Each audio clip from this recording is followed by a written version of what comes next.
और देखिए, इस बीच बीपीएससी अध्यक्ष अतुल प्रसाद कुछ कह रहे हैं। शिक्षक बहाली के दूसरे फेज की घोषणा हो रही है। बहाली की रिक्तियां मिलते हैं एक्शन में आयोग है। सीधी तस्वीर हम आपको दिखा रहे हैं।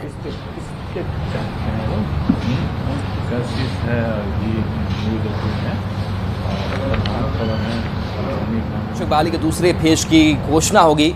अतुल प्रसाद जो चेयरमैन है बीपीएससी के, वो आपको नजर आ रहे होंगे। बहाली की रिक्तियां मिलते ही इस प्रेस कॉन्फ्रेंस में आप सब लोगों का स्वागत है। आप सब समझ ही गए होंगे कि किस प्रयोजन से हम लोगों ने आप लोगों को आमंत्रित किया है। अभी 2 नवंबर को आप लोगों ने एक बड़ा कार्यक्रम देखा। वो हमारे अध्यापक भर्ती परीक्षा का प्रथम चरण का मामला था और जैसा माननीय मुख्यमंत्री जी ने वहाँ पर घोषणा भी किया है कि शीघ्र ही पुनः एक राउंड इसके चलाया जाए, मतलब कि टीआरई 2.0।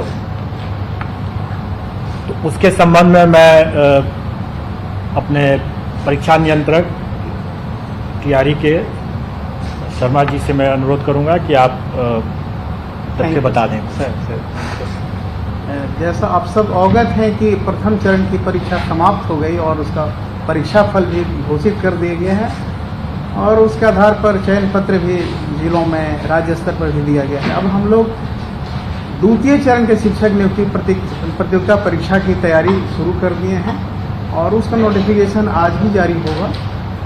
और उसका डिटेल्स में बता देता हूं कि इसमें द्वितीय चरण में 2 कैटेगरी का शिक्षकों की नियुक्ति होना है। एक तो शिक्षा विभाग द्वारा जो प्राप्त अधियाचना उसके आलोक में नियुक्ति होगी और दूसरा है कि पिछड़ा वर्ग एवं अति पिछड़ा वर्ग कल्याण विभाग से भी वैकेंसी प्राप्त हुई है शिक्षकों की नियुक्ति के लिए, उसको भी इसमें ऐड कर दिया गया है। क्योंकि दोनों सेम नेचर का एग्जामिनेशन पैटर्न है, इसलिए एक ही वैकेंसी के साथ दोनों को ऐड किया हुआ है, एक ही नोटिफिकेशन है। तो सबसे पहले मैं बता देता हूँ, शिक्षा विभाग द्वारा जो अधियाचना प्राप्त हुई है उसमें मध्य विद्यालय के लिए जो 6 से 8 तक के लिए विद्यालय अध्यापक की नियुक्ति होगी, उसकी कुल संख्या है 16,140। दूसरा है माध्यमिक विद्यालय 9-10 के लिए विद्यालय अध्यापकों के लिए कुल पद है 18,877। माध्यमिक विद्यालय वर्ग 9-10 के विशेष विद्यालय अध्यापकों के लिए उसकी कुल संख्या है 270। उच्च माध्यमिक वर्ग 11-12 तक के विद्यालय अध्यापकों के लिए कुल पद है 18,577। ये द्वितीय चरण में इतनी वैकेंसी प्राप्त है। इसी तरह पिछड़ा वर्ग एवं अति पिछड़ा वर्ग कल्याण विभाग के अंतर्गत जो वैकेंसी प्राप्त हुई है उसमें प्रारंभिक शिक्षक प्रशिक्षित होंगे 6 से 8 तक के लिए, उसमें कुल पदों की संख्या है 234। माध्यमिक शिक्षक स्नातक प्रशिक्षित टीजीटी जिसको कहते हैं 9-10 के लिए उसकी कुल संख्या है 248। उच्च माध्यमिक स्नातकोत्तर पीजीटी जो पोस्ट ग्रेजुएट टीचर होते हैं 11-12 के लिए उनकी संख्या कुल है 403 और प्रधानाध्यापकों के लिए भी पद प्राप्त हुआ है 31। इसकी परीक्षा एक साथ होगी अलग अलग कैटेगरी में। परीक्षा का जो पैटर्न है, जो उसका सिलेबस, तो डिटेल्स हम लोग वैकेंसी में डाल देंगे। नोटिफिकेशन में सारा डिटेल्स रहेगा कि किस स्तर का होगा, कौन सा विषय होगा, इस सभी विषयों का उल्लेख किया रहेगा। लेकिन समरी यही है कि परीक्षा जो होगा वो 2.5 घंटे का होगा और एक ही सब्जेक्ट होगा, मतलब एक ही एग्जाम होगा जिसमें भाग 1 में होगा भाषा जो क्वालिफाइंग नेचर का होगा, उसकी संख्या 30 नंबर का 30 सवाल होगा। सामान्य अध्ययन भाग 2 होगा, वो 40 नंबर का होगा और विषय जिस विषय के वो शिक्षक बनेंगे उस विषय से सवाल 80 नंबर का होगा भाग 3 में।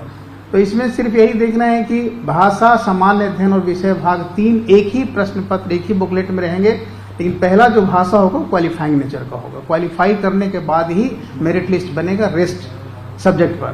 बहुत इसमें क्लियर कर देना है। पिछले बार जो एग्जाम हुआ था प्रथम चरण में उसमें भाषा की परीक्षा अलग से हुई थी, हालांकि वो भी क्वालिफाइंग नेचर का ही था लेकिन उसका पेपर अलग था। इस बार एक ही बुकलेट में सम्मिलित कर दिया गया और टोटल टाइमिंग पहले 2 घंटा था, इस बार 2.5 घंटा कर दिया गया। ऑनलाइन आवेदन पत्र भरने की जो संबंधित तिथि है, निबंधन एवं भुगतान प्रारंभ करने की तिथि 5/11 से 14/11 कल से शुरू होगा। निबंधन और फॉर्म शुल्क जमा करने की तिथि 5/11 से 14/11, विलम्ब शुल्क के साथ निबंधन एवं भुगतान की अंतिम तिथि 17/11 होगी। 3 दिन और बढ़ा दिए हम लोग नोटिफिकेशन में। ऑनलाइन आवेदन प्रारंभ करने की तिथि 10/11/2023। मतलब ये फॉर्म रजिस्ट्रेशन शुरू होगा, लेकिन फॉर्म भरने का जो एक्चुअल होगा वो 10/11 से सिस्टम ऑन हो जाएगा। ऑनलाइन आवेदन भरने की अंतिम तिथि है 25/11, लेकिन इसमें यह नोट करना बहुत जरूरी है कि इस बार का डेट एक्सटेंड नहीं होगा, क्योंकि हम लोग बहुत कम और सीमित समय में एग्जामिनेशन लेकर एग्जामिनेशन क्लियर करना है, रिजल्ट भी निकालना है टाइमली। तो इसीलिए इस बार हम लोगों ने कोशिश किया है कि 25/11 जो टाइम होगा वो उसके बाद एक्सटेंड नहीं करेंगे। जो ही करना है 25/11 के अंदर ही करना है, यही इसका मुख्य बिंदु है। और सर अनुरोध होगा कि डिटेल्स इसमें मैं थोड़ा सा सप्लीमेंट कर देना चाहूँगा। पहली बात कि TRE 1 में जो भी हम लोगों ने अनुभव किया और उसमें जो भी अभ्यर्थियों को भी समस्याएं हुई, उन सबको ध्यान में रखते हुए हम लोगों ने कुछ सुधार और कुछ परिवर्तन किए हैं। इसमें पहला सुधार तो ये हुआ कि जो परीक्षा 2 दिन हो रही थी पहले, उस परीक्षा को हम लोगों ने एक ही दिन कर दिया, ताकि लोगों को अनावश्यक एक दिन नाइट हॉल्ट यहाँ न करना पड़े। काफ़ी लोगों को पिछले बार कठिनाई हुई थी इसके कारण से, तो एक ही दिन की परीक्षा हम लोगों ने बना दिया है। इसीलिए हम लोगों ने वो जो क्वालिफाइंग वाला जो क्वेश्चन है वो घटा करके उसको हम लोगों को 30 कर दिया है और 30 इसी में जोड़ दिया है। मतलब अब टोटल क्वेश्चंस हो जाएंगे 150, जिसमें से 30 रहेंगे क्वालिफाइंग नेचर के, और भाग 1 होगा, भाग 2 होगा वही फिर से 40 और 80 का, जैसे पिछले बार था। और इस परिवर्तन से एक और हम लोगों ने परिवर्तन किया है कि 2.5 घंटे की तो खैर परीक्षा होगी, लेकिन जो टाई ब्रेकर जो इस बार हम लोगों ने देखा कि टाई ब्रेकर में हमें कुल प्राप्तांक जब एक समान हो जाते हैं, तो टाई ब्रेकर हम लोगों ने डेट ऑफ बर्थ हमारा था और उसके बाद अल्फाबेटिकल ऑर्डर में नाम था। तो इस बार हम लोगों ने इसमें थोड़ा सा परिवर्तन किया है और टाई ब्रेकर इस तरह से रहेगा कि चूंकि भाषा वाला तो 30 नंबर वैसे भी क्वालिफाइंग नेचर का मेधा में नहीं जुट रहा है, इसलिए टोटल फुल मार्क्स तो 120 नंबर ही होंगे, जो भाग 2 और भाग 3 को जोड़ करके होगा। उसके बाद जब इसमें जब टाई हो जाएगा तो फिर हम मेन पेपर का जो प्राप्तांक होगा भाग 3 का जो होगा उसका जिसका ज़्यादा होगा उससे हम वो टाई ब्रेकर बनाएंगे, और अगर वो भी अगर बराबर हो गया तो फिर दूसरा टाई ब्रेकर फिर बनेगा जो भाषा जो क्वालिफाइंग नेचर का है उसमें जिसको ज़्यादा नंबर आएगा वो सेकंड टाई ब्रेकर पॉइंट बनेगा, और उसके बाद फिर तब डेट ऑफ बर्थ और तब फिर अल्फ़ाबेटिकल ऑर्डर में नाम।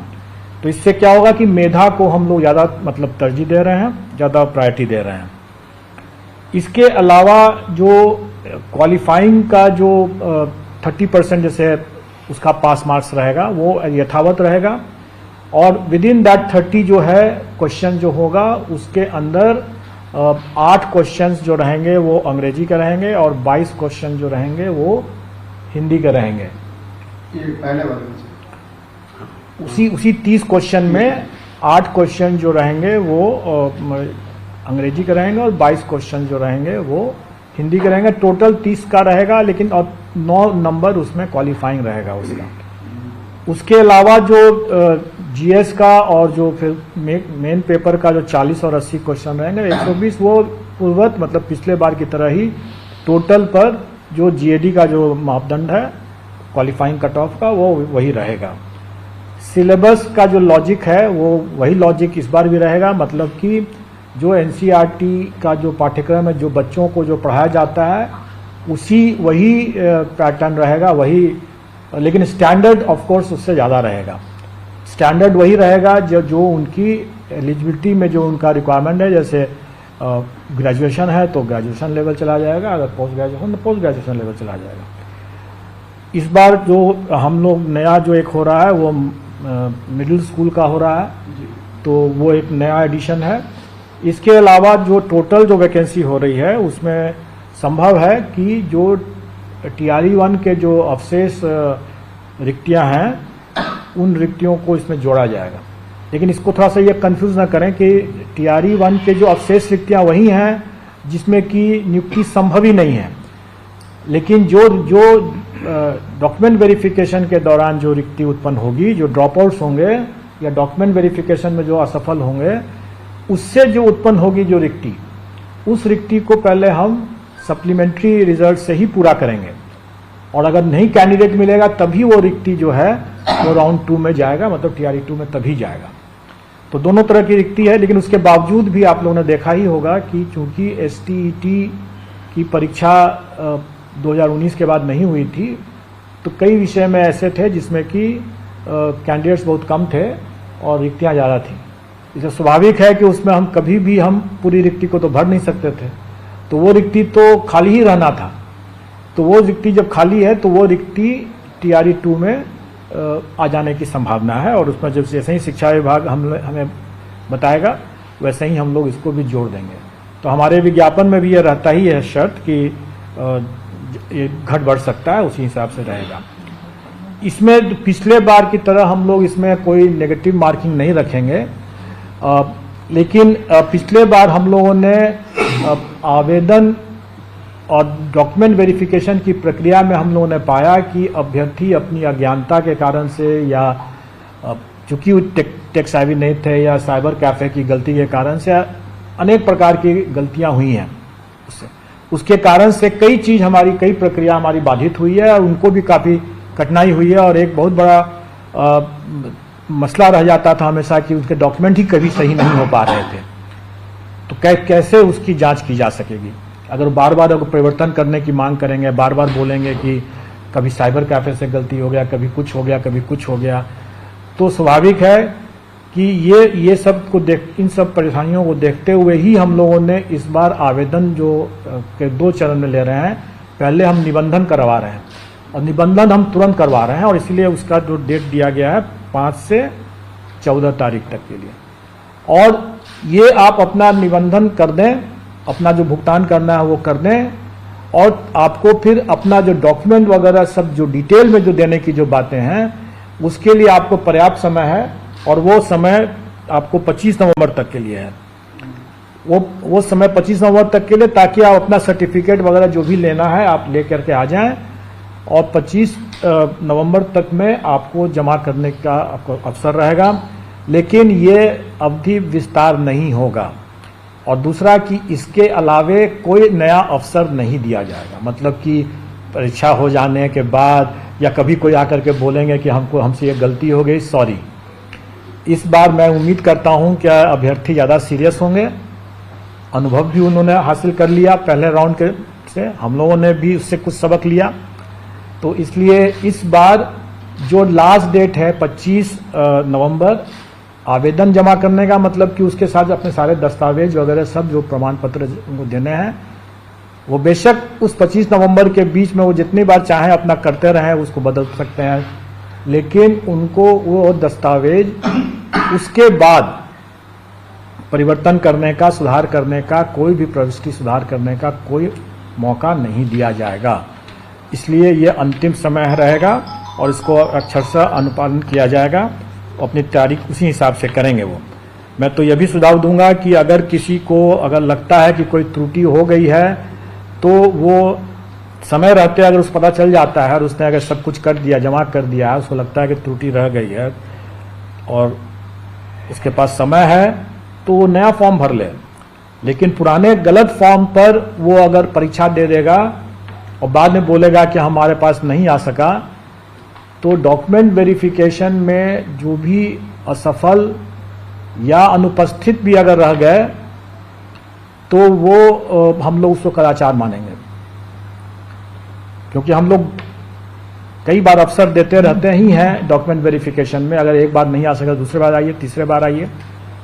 लेकिन अगर कोई अगर जानबूझ करके अगर किसी पर्टिकुलर मंशा से अगर उसने परीक्षा दिया है, उसको नौकरी पाने की मंशा नहीं है, किसी को मदद पहुंचाने की मंशा से उसने सिर्फ परीक्षा दिया है, तो स्वाभाविक है डॉक्यूमेंट वेरिफिकेशन वो नहीं आएगा।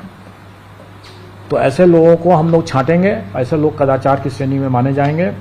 इसलिए बेहतर यह होगा कि वो अगर गलती हो गई है उनसे और उनको समय नहीं है सुधार करने का, तो वो परीक्षा में भाग न लें। परीक्षा में भाग लें तो अपनी पूरी जिम्मेवारी के साथ भाग लेंगे कि उनके सभी दस्तावेज सही हैं, क्योंकि अगर गलत पाए जाने पर कदाचार के दोषी मानते हुए उनको आगे की परीक्षाओं के लिए डिबार कर दिया जाएगा।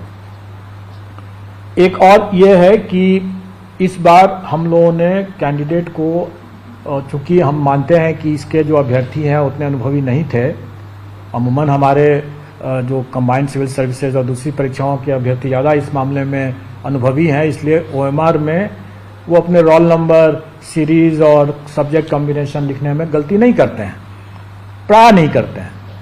लेकिन इस बार इन लोगों ने काफ़ी बड़ी संख्या में इन लोगों ने गलती किया, और उस गलती को पहचानने और उसको चिन्हित करने कि भाई ये OMR किस कैंडिडेट का है, उसका रोल नंबर ही गलत है, तो ये हमारे लिए काफ़ी बड़ी समस्या थी। और इस समस्या के हिसाब से हम लोगों ने उसमें कोशिश किया कि उसको चिन्हित कर सकें।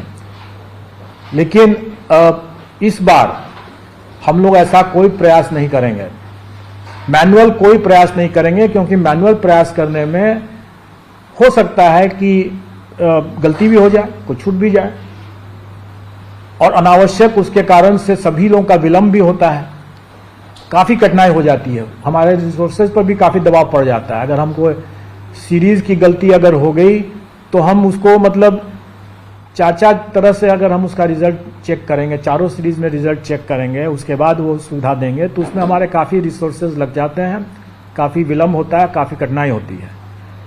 कई मामलों में सब्जेक्ट कॉम्बिनेशन लोगों ने गलत कर दिया, और सब्जेक्ट कॉम्बिनेशन का हमारे पास में कोई दूसरा विकल्प नहीं था उसको चेक करने का।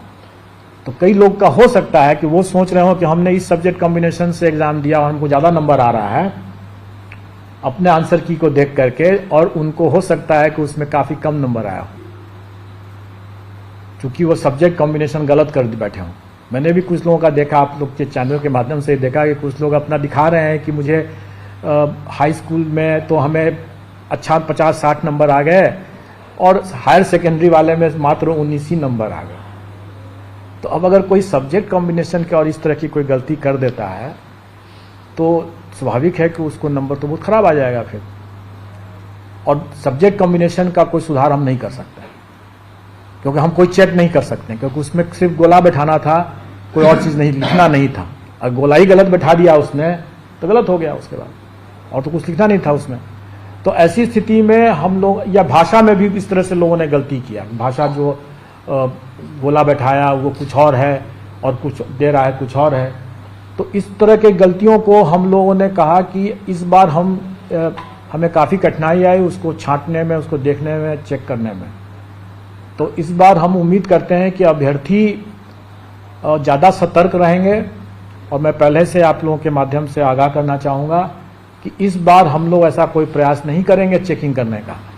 अगर वो सिस्टम अगर उसको नहीं चेक कर रहा है तो नहीं कर रहा है, अगर वो गलत कर रहे हैं तो गलत कर रहे हैं। और इसके लिए हम लोगों ने एक उपाय ये भी सोचा ताकि अभ्यर्थी भी वहाँ पर गलती न करें। हम लोग आवेदन लेते समय ही ये सूचना ले रहे हैं